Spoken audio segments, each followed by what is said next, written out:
In today's video, we are going to show you how to update the firmware on your HY300 projector. Updating the firmware can improve performance, fix bugs, add new features, and enhance system stability. So the first thing that you need to do is to check your current firmware version. So go to Settings and then click About Device and note your software version.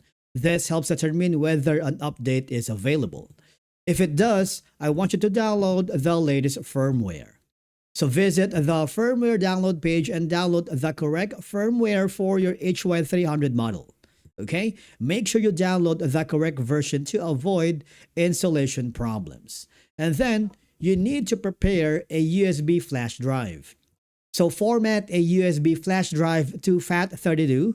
Then copy the firmware file directly onto the USB drive without placing it inside any folders. And after that, you need to make sure to install the firmware.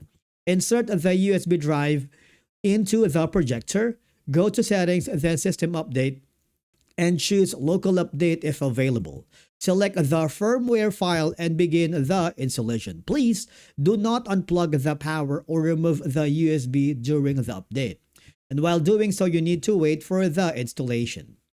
The update process may take several minutes. Your projector will automatically restart once the installation is complete. And then finally, you need to verify the updates. After restarting, return to Settings and then click the About Device to confirm the firmware version has been updated successfully. Now, thing is, if the update doesn't start, make sure the USB is formatted as FAT32. Verify the firmware file isn't inside a folder.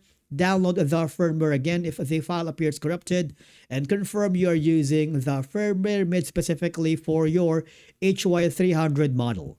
And basically that's it for today's video. If you found it helpful, subscribe to our channel and we will see you again in the next video.